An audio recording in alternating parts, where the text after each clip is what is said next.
witness again and again and again, but again this evening, the beautiful work that KaiCIID is doing with bringing together so many different types of groups, all in name of dialogue for peace, and dialogue for progress, and dialogue for a better tomorrow and today for all of us.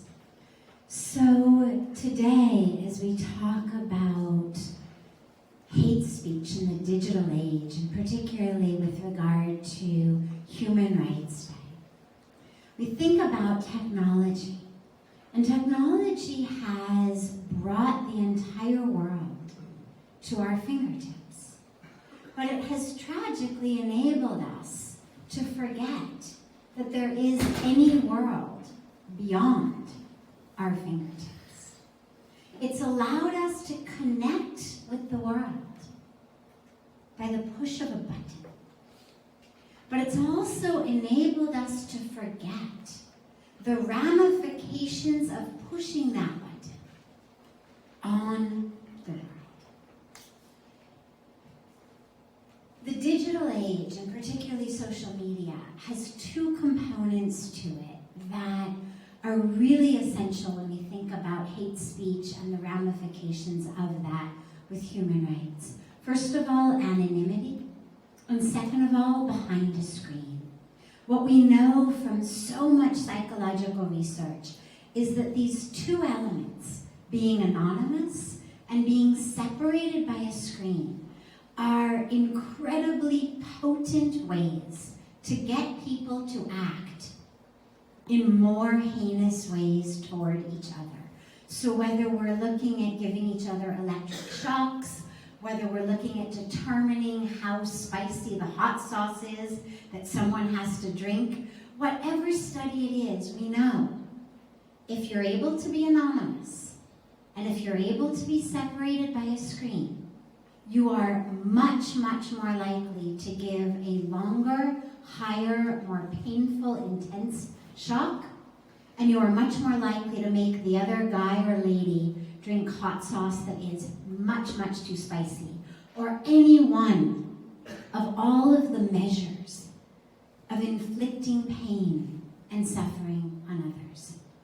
And today, as we talk about hate speech, it's essential for us to realize words are things. When I was growing up in school, my parents and every parent I knew taught us, sticks and stones may break my bones, but words will never hurt me. And it sounds good, and it certainly helps if you're a kid being bullied at school, but unfortunately it isn't true. Words do hurt, and they don't just hurt our feelings. The ramification of words leads directly to the violation of people's human rights. It leads, we know, to marginalization, to discrimination, to exclusion, but it also leads to violence and killing.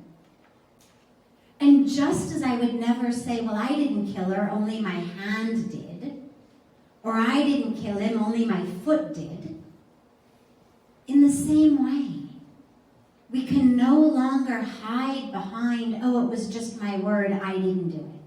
I just said something.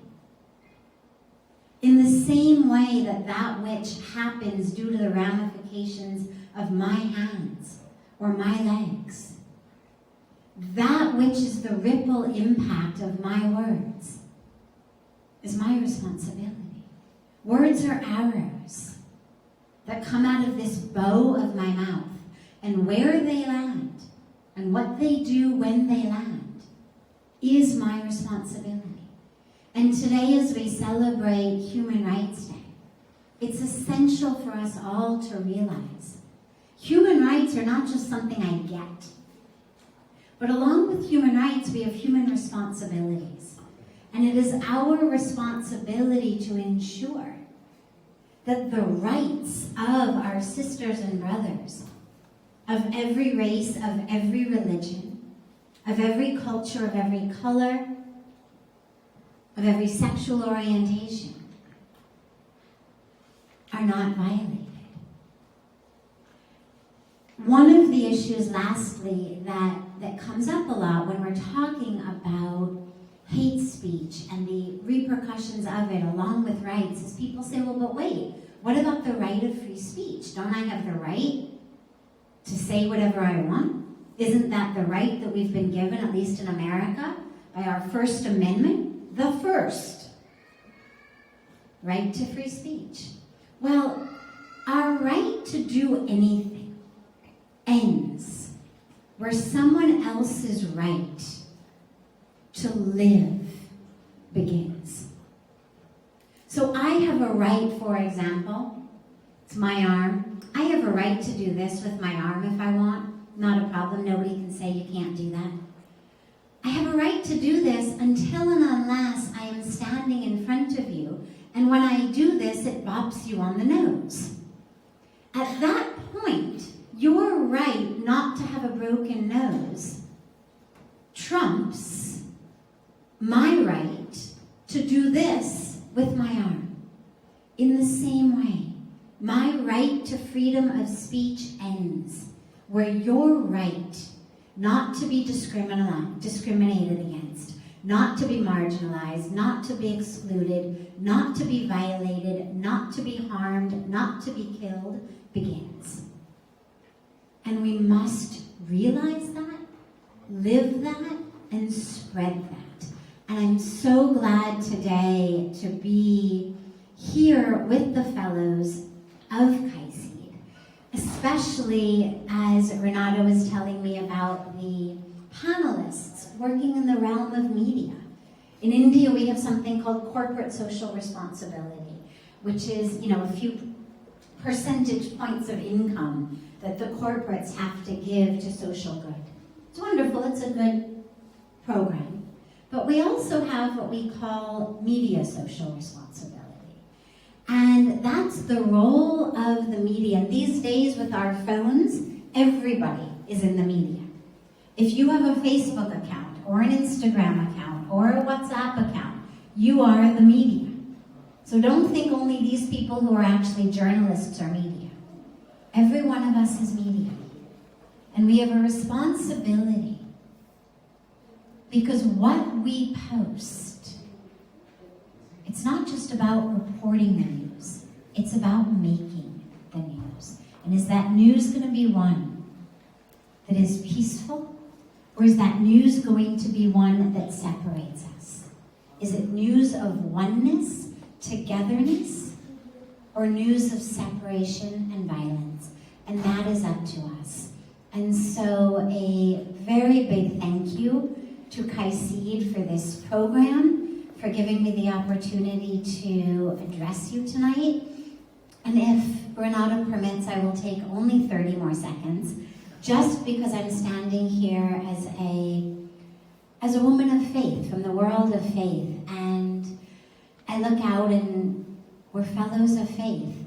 And it's important to realize from the position of faith, from the position of all of our practices of faith, that just as my actions come from my thoughts, so do my words come from my thoughts.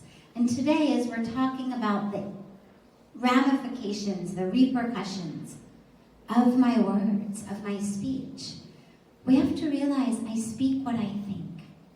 And I mention this because all of our religious and spiritual traditions give us tools and ways of working with the mind, working with our thoughts.